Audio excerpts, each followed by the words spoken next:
And joining us now is Bartosz Wieliński, Deputy Editor-in-Chief at Gazeta Wyborcza. Hello and welcome to TVP World.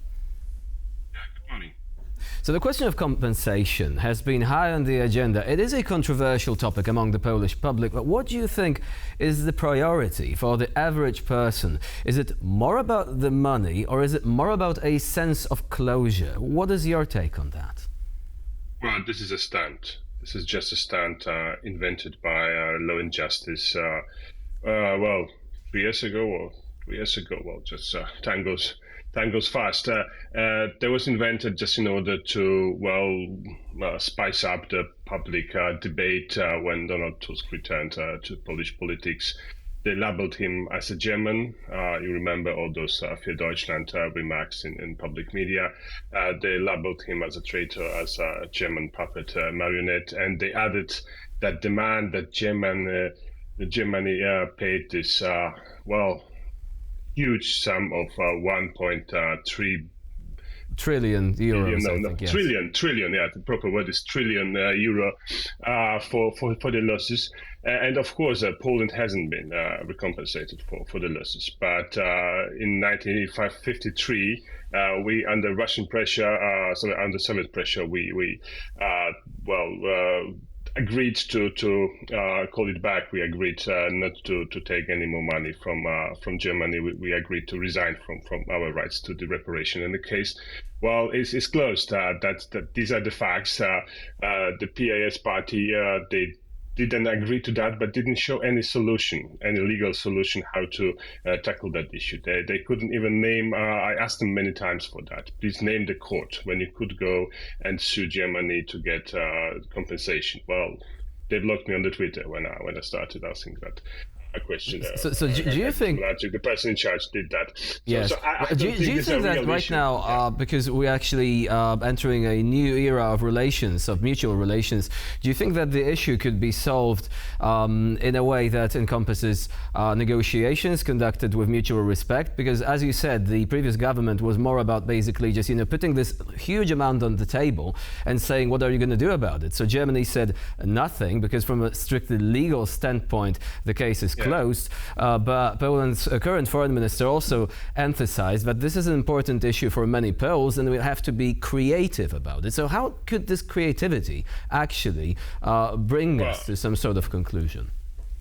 So I see here two options. The first is the survivors, so people who still live.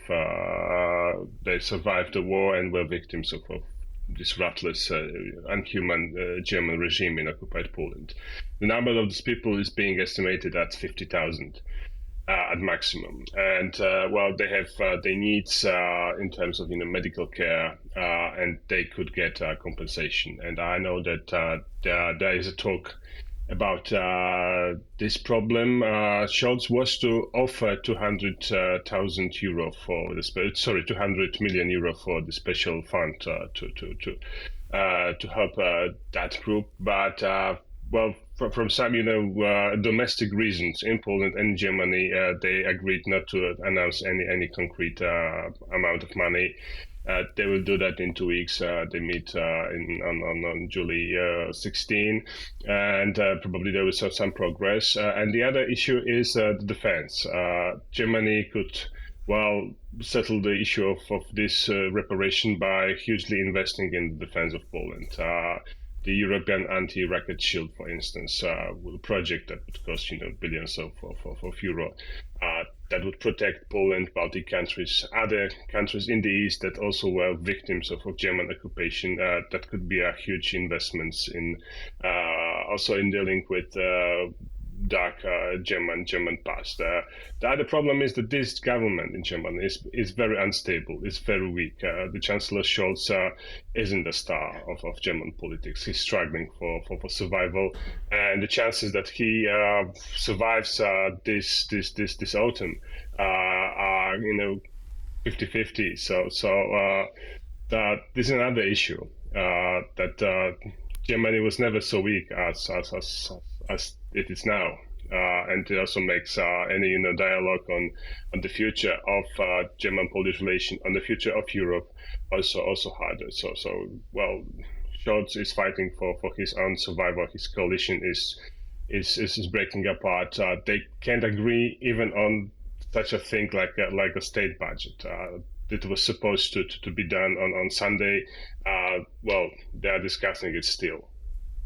Bartosz Wieliński, Deputy Editor-in-Chief from Gazeta Wyborcza, was our guest today. Thank you so much for your expert insight. Thank you. So now we're moving on to the weather, but please do stay with us, as after that we've got the latest headlines for you. So stay with us here on TVP World.